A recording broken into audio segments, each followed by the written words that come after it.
बिस्मिल्लाहिर्रहमानिर्रहीम। अस्सलाम वालेकुम। प्यारे बच्चों, कैसे हो? ठीक ठाक, खैरियत से? तो कल का लेसन याद तो किया होगा ना, समझा होगा?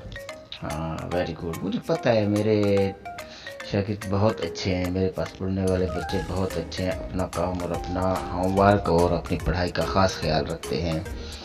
तो बढ़ते हैं आज के लेसन की तरफ।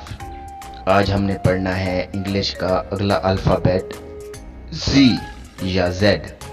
ये देखें, ये Z की शक्ल है, ये कैपिटल लेटर Z है और ये स्मॉल लेटर Z है।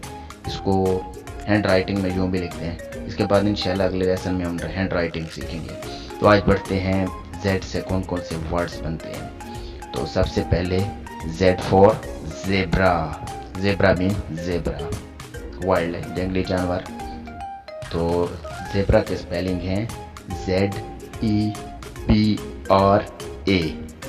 और अगला Z for zoo. Zoo mean चिड़ियाघर, जिधर जंगली जानवर होते हैं पिंजरों में, बड़े बड़े पिंजरों में, ये चिड़ियाघर होते हैं। और ज़ू के स्पेलिंग है ZOO।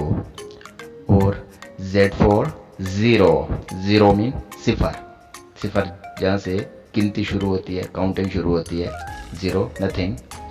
तो ये है ज़ीरो। ज़ीरो के स्पेलिंग है ZERO। और Z for zip. Zip mean जंजीरी, कोट वगैरह की होती है, बैग्स की भी होती है, क्लच की भी होती है, जिसमें आप पैसे वगैरह रखते हैं मतलब। और आपके स्कूल बैग में भी ज़िपें लगी होंगी, जंजीरियाँ लगी होती हैं। तो ये है ज़िप। Zip mean जंजीरी। तो ज़िप की स्पेलिंग है ZIP। ये है आपका आखिरी अल्फ़ाबेट, इंग्लिश का आखिरी अल्फ़ाबेट Z या Z। इसको अच्छे तरीके से दिल लगी से याद करें, समझें। और कल मिलते हैं एक नए सबक के साथ।